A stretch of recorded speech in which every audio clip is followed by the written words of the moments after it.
সুপ্রিয় দর্শক মণ্ডলী, আসসালামু আলাইকুম। দেশে এবং দেশের বাহিরে যে যেখান থেকে শুনছেন, আশা করি ভালো আছেন, সুস্থ আছেন, নিরাপদে আছেন। আমি অ্যাডভোকেট মোহাম্মদ বেলায়েত হোসেন।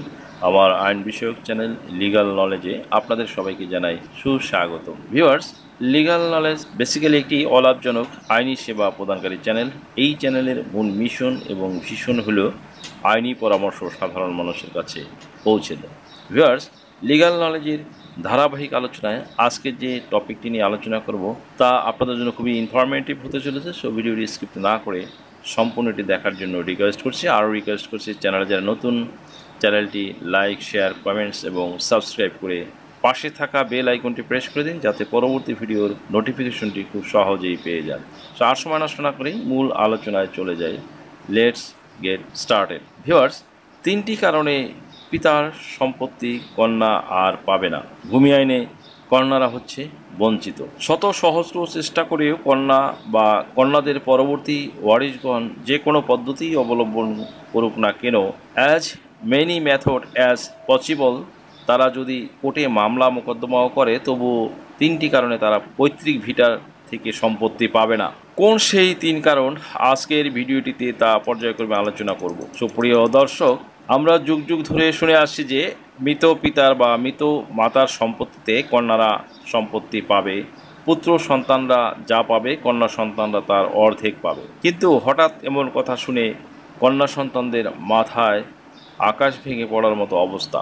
এই কথা প্রথম যে কন্যা সন্তান শুনবে তারই মাথায় বাজ পড়ার মতো অবস্থা হবে।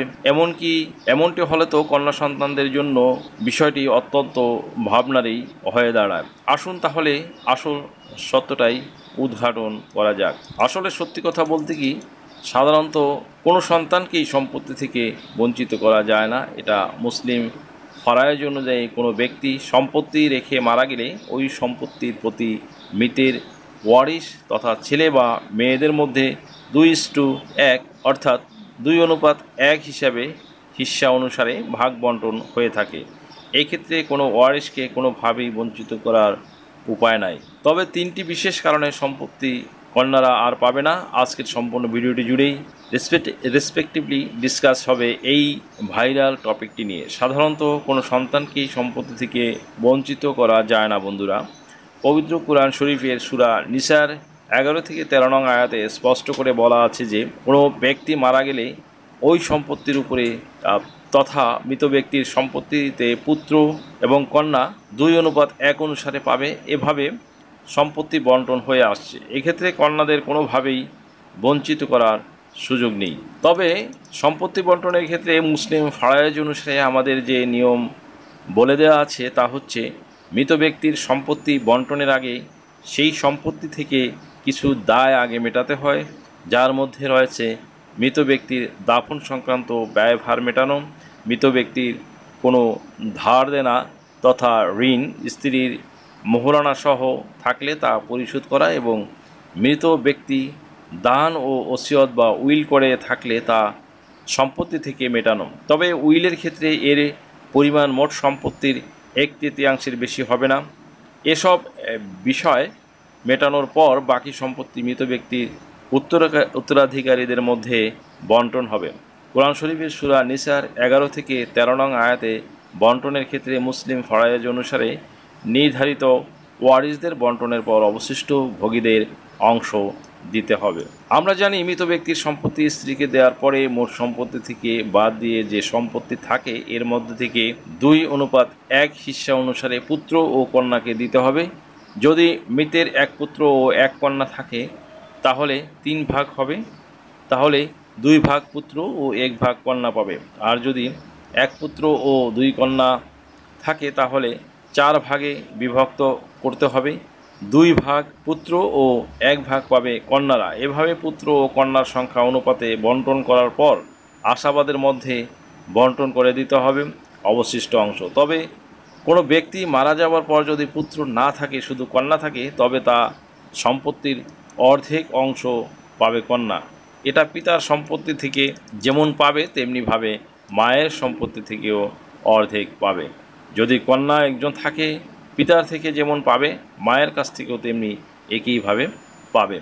কন্যা একজন হলে সমস্ত সম্পত্তির অর্ধেক পাবে, তবে কন্যার সংখ্যা যদি একাধিক থাকে তবে কন্যারা 2/3 পাবে, যেটা পিতা মাতা যারই সম্পত্তি হোক এটাই বেসিক্যালি কন্যাদের সম্পত্তি দেওয়ার নিয়ম। তবে এই কন্যা যদি কখনো স্বামী স্ত্রী হিসাবে সম্পত্তি পায় সেক্ষেত্রে দেখা যায় স্বামী মারা গেলে স্বামীর সম্পত্তির 8/1 পাবে। যদি এই দম্পতির কোনো সন্তান থাকে, যদি সন্তান থাকে তাহলে 4/1 পাবে। ঠিক তেমনি কন্যা যখন মায়ের ভূমিকা পালন করবে, তার সন্তান যদি মারা যায় তবে সন্তানের যে সম্পত্তি থাকবে মা পাবে 6/1। ওই মায়েরই যদি কোনো ছেলে বা মেয়ে যদি মারা যায় তাহলে এবং তারা যদি একাধিক ভাই বোন থাকে সেক্ষেত্রে মা পাবে 6/1। আর সেই সন্তানটি মারা গেলে তার যদি কোনো সন্তান না থাকে তবে সেই ক্ষেত্রে মা পাবে 3/1 সম্পত্তি। তাহলে আমরা দেখতে পাচ্ছি যে কন্যা সন্তান হিসাবে সম্পত্তি পাচ্ছে, একই কন্যা সন্তান আবার স্ত্রী হিসাবে সম্পত্তি পাচ্ছে, আবার একই কন্যা সন্তান মা হিসেবেও পাচ্ছে। শুধু তাই নয়, বোন হিসাবে সম্পত্তি পাচ্ছে। এই বিষয়ে পবিত্র কুরআনে পাকের সূরা আন-নিসার 11 থেকে 13 আয়াতে স্পষ্ট করে বর্ণনা করা আছে। কন্যারা সাধারণত 3টি ক্ষেত্রে সম্পত্তি থেকে বঞ্চিত হবে, কোনোভাবেই পাবে না, তাদেরকে সম্পত্তি থেকে চিরতরে বঞ্চিত করা হয়েছে। প্রথম যে কারণে পৈতৃক সম্পত্তি কন্যারা পাবে না, মুসলিম ফারায়েজের কোথাও এমন আইন নেই যে যদি পিতার পূর্বে সন্তান মারা যায় তাহলে ওই কন্যা সন্তান বা ওই পুত্র সন্তান কোনোভাবেই সম্পত্তি পাবে না। তবে 1961 সালের 15ই জুলাইয়ের পরে যদি এমন ঘটনা ঘটে থাকে, অর্থাৎ ধরুন কন্যা মারা গেছে বা পুত্র সন্তান মারা গেছে, পিতামাতা বেঁচে আছে, সেক্ষেত্রে পুত্র বা কন্যা বেঁচে থাকলে যে সম্পত্তি পেত তা তার পরবর্তী ওয়ারিশগণ সম্পত্তি পেয়ে যাবে বা পেয়ে যেত। বিষয়টি একটি উদাহরণ দিয়ে আপনাদের বোঝার সুবিধার্থে বলছি। জনাব কুদ্দুস শেখ নামে একজন ব্যক্তি, তার ইয়াসমিন নামের একটি সন্তান আছে। এখন তার আরও ছেলে মেয়ে আছে। এখন ইয়াসমিন মারা গেছে কিন্তু তার পিতা জনাব কুদ্দুস শেখ বেঁচে আছে। 1961 সালের পর ইয়াসমিন মারা যাওয়ার পর তার বাবা যখন জনাব কুদ্দুস শেখ মারা গেল তখন তার যত সন্তান সন্ততি রেখে মারা গেলেন তারা রেখে যাওয়া সম্পত্তি পাবে, কিন্তু ইয়াসমিন ও ইয়াসমিনের সন্তানরা যদিও বা বেঁচে থাকে সেক্ষেত্রেও তারা কিন্তু আর সম্পত্তি পাবে না। এটা কিন্তু 1961 সালের 15 জুলাইয়ের পূর্বের ঘটনা। বাট 1961 সালের 15 জুলাইয়ের পরের ঘটনা যদি বলি তাহলে সেখানে দেখা যায় যে নতুন একটি মুসলিম পারিবারিক আইন তৈরি হয়েছিল, যে আইনটি সাধারণত এতিম সন্তানরা যেন তাদের পিতামাতার সম্পত্তি থেকে তাদের ন্যায্য অধিকারের সম্পত্তি পায় সেটা সংযুক্ত হয়েছিল আইয়ুব সরকারের আমলে। পিতা বা মাতার পূর্বে সন্তান মারা গেলে সন্তান জীবিত থাকলে যেমন সম্পত্তির অংশ পেত, তেমনি একইভাবে পিতা ও মাতার সম্পত্তি তার ছেলে ও মেয়েরা আলটিমেটলি পেয়ে যাবে। তাহলে এমন ঘটনা 1961 সালের 15 জুলাইয়ের পরে ঘটলে দেখতাম যে ইয়াসমিনের মৃত্যুর পরও তার অন্যান্য ভাই বোনদের মতোই ইয়াসমিনও সম্পত্তি পাবে এবং ইয়াসমিনের কোনো সন্তান আছে কিনা যদি থাকতো তাহলে তারাও সম্পত্তি পেয়ে যেত।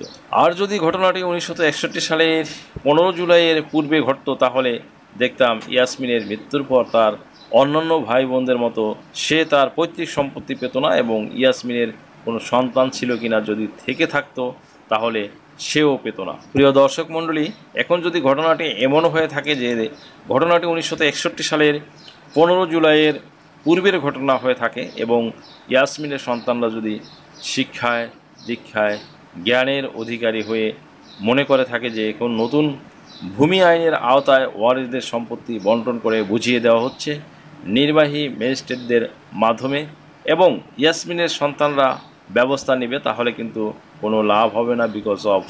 যেহেতু ঘটনা 1961 সালের 15 জুলাইয়ের পূর্বে এই নতুন ভূমি আইনটি ছিলই না, তাহলে কন্যারা এক্ষেত্রে সম্পত্তি কিভাবে পাবে? কিন্তু ঘটনাটি যদি 1961 সালের 15 জুলাইয়ের পরে ঘটলে দেখতাম ইয়াসমিনের মৃত্যুর পর তার অন্যান্য ভাই বোনদের মতোই সেও মৃত পিতার সম্পত্তি পেত এবং ইয়াসমিনের কোনো সন্তান আছে কিনা থাকলে তারা কমপ্লেইন করে সম্পত্তি পেয়ে যেত। এর পূর্বের ঘটনা হলে লাভ নাই, আর এর পরের ঘটনা হয়ে থাকলে পাবেন। দ্বিতীয় যে কারণে পৈতৃক সম্পত্তি কন্যারা পাবে না, যে কন্যা সন্তান মারা গেছে সেই সন্তান মারা যাবার সময় যদি তার কোনো প্রতিনিধি বা উত্তরাধিকারী রেখে মারা না যায়, মনে করুন তিনি স্ত্রী হিসাবে মারা গেছে, মারা যাবার সময় তিনি তার জীবিত স্বামীকে রেখে মারা যায় এবং তাদের কোনো সন্তান নেই, এমন হলেও ওই জীবিত স্বামী বা স্ত্রী কখনোই প্রতিনিধির ভূমিকা পালন করতে পারবে না, তারা পৈতৃক ভিটার সম্পত্তি পাবেই না। তার কারণ হলো শুধুমাত্র গর্ভজাত শুধু প্রতিনিধি হতে পারে, অন্য কেহ নহে। সন্তান না থাকলে আপনার প্রতিনিধি থাকলেই না, তাই আপনি কোনো সম্পত্তি পাবেনই না। এক্ষেত্রে স্বামী বা স্ত্রী কখনোই সম্পত্তি পাবে না, তবে যদি গর্ভজাত সন্তান রেখে মারা যায় সেক্ষেত্রে তারা পৈতৃক ভিটার সম্পত্তি পাবেন। তৃতীয় যে কারণে পৈতৃক সম্পত্তি কন্যারা পাবেন, আপনি জীবিত থাকা অবস্থায় আপনাকে বঞ্চিত করবে বলে সম্পত্তি দিবে না বলে আপনার পিতা বা মাতা আপনার ওয়ারিশ সম্পত্তি আপনার অন্য কোনো ভাই বা বোনের নামে রেজিস্ট্রি করে দিয়েছে। সেই ক্ষেত্রে যদি সঠিকভাবে দলিল করে দিয়ে থাকে তাহলে সেখানে আপনার অংশ আপনার পিতা মাতা অন্য কোনো সন্তানকে লিখে দেয়, তাহলে আপনি জীবিত থাকা অবস্থায় আপনার মা বাবা মারা যাওয়ার পরও এমনকি কোর্টের শরণাপন্ন হয়েও উদ্ধার করতে পারবেন না, কারণ আপনি জীবিত থাকা অবস্থায় আপনার বাবা মা উদ্দেশ্য প্রণোদিতভাবে আপনার অন্য কোনো ভাই বোনদের দিয়ে গেছে। আপনি মারা যাবার পরও আপনার সন্তানাদি যদি মনে করেন যে আপনার মা বা বাবার সম্পত্তি আপনার চাচা বা মামারা রেজিস্ট্রি করে নিয়েছে, নাম রেকর্ডভুক্ত করে নিয়েছে, তাহলেও কিন্তু আপনারা রেমেডি পাবেন না বা ওয়ারিশ হয়ে সম্পত্তি পাবেন না। সম্পত্তি মালিক যে, দ্যাট মিন্স আমার জমি আমি দেব, যাকে খুশি তাকে দেব, অর্থাৎ মৃত ব্যক্তির মৃত্যুর পর কোনো সম্পত্তি তার মূল জোতে রেখে গেলে হয়তো পেতেন, কিন্তু সে তার সন্তানকে বঞ্চিত করেছে, সে তার সম্পত্তি তার সন্তানকে না দিয়ে অন্য সন্তানদের দিয়েছে। সেই ক্ষেত্রে একটি মারাত্মক অপরাধমূলক কাজ করেছে, তার বিচার হয়তো মৃত্যুর পরে হবে। এই ক্ষেত্রে এখন তার অন্য ভাই বোনরা যদি মনে করে যে আমরা ভাই বা বোনকে আমার বাবা কোনো সম্পত্তি দেয়নি, কিন্তু আমরা তাকে বঞ্চিত করব না, তাকে আমরা কোরআন ও সুন্নাহ অনুসারে তাকে সম্পত্তি দিব, এক্ষেত্রে তাদের সৎ ইচ্ছার উপরে নির্ভর করবে। এক্ষেত্রে আপনারা সম্পত্তি নিতে পারবেন না। তাহলে সুপ্রিয় দর্শক মণ্ডলী, টাইটেলের সাথে নিশ্চয়ই মিল পেয়েছেন দর্শক মণ্ডলী যে কিভাবে কন্যা সন্তান কোন তিনটি বিশেষ কারণে তাদের পৈতৃক ভিটার সম্পত্তি পাবে না। আশা করি সম্পূর্ণ ভিডিওটি থেকে আপনারা সামান্যতম হলে উপকৃত হয়েছেন। যদি ভিডিওটি আপনাদের ভালো লাগে তাহলে রিকোয়েস্ট করব চ্যানেলটি লাইক, শেয়ার, কমেন্টস এবং সাবস্ক্রাইব করে পাশে থাকা বেল আইকনটি প্রেস করে দিন, যাতে পরবর্তী ভিডিওর নোটিফিকেশনটি খুব সহজেই পেয়ে যান। সো আজকের মতো এখানেই শেষ করছি। দেখে হবে অন্য কোনো দিন অন্য কোনো ভিডিওতে অন্য কোনো আইনি কন্টেন্ট নিয়ে। সেই পর্যন্ত সকলে ভালো থাকুন, সুস্থ থাকুন, নিরাপদে থাকুন। আবারও সবাইকে ধন্যবাদ জানিয়ে এখানেই শেষ করছি। আল্লাহ হাফেজ। দেশ ও বিদেশ থেকে যে কোনো ধরনের হলফনামা, এফিডেভিট নিতে চান, কাবিননামা, নিকানামা যে কোনো ভাষায় অনুবাদ করে বিভিন্ন মন্ত্রণালয়, ইসলামিক ফাউন্ডেশন থেকে সত্যায়িত করে নিতে চান, শিক্ষা সনদ বা অন্য যে কোনো ধরনের ডকুমেন্ট শিক্ষা বোর্ড, শিক্ষা মন্ত্রণালয় থেকে সত্যায়িত করে নিতে চান, ধর্ম পরিবর্তন করে কোর্ট ম্যারেজ করতে চান, কুরিয়ার, ইমেইল, হোয়াটসঅ্যাপ, ইমো, মেসেঞ্জারিতে ডেলিভারি নিতে পারবেন। তাছাড়াও সরাসরি এসেও নিতে পারবেন। Mobile number 01724583880।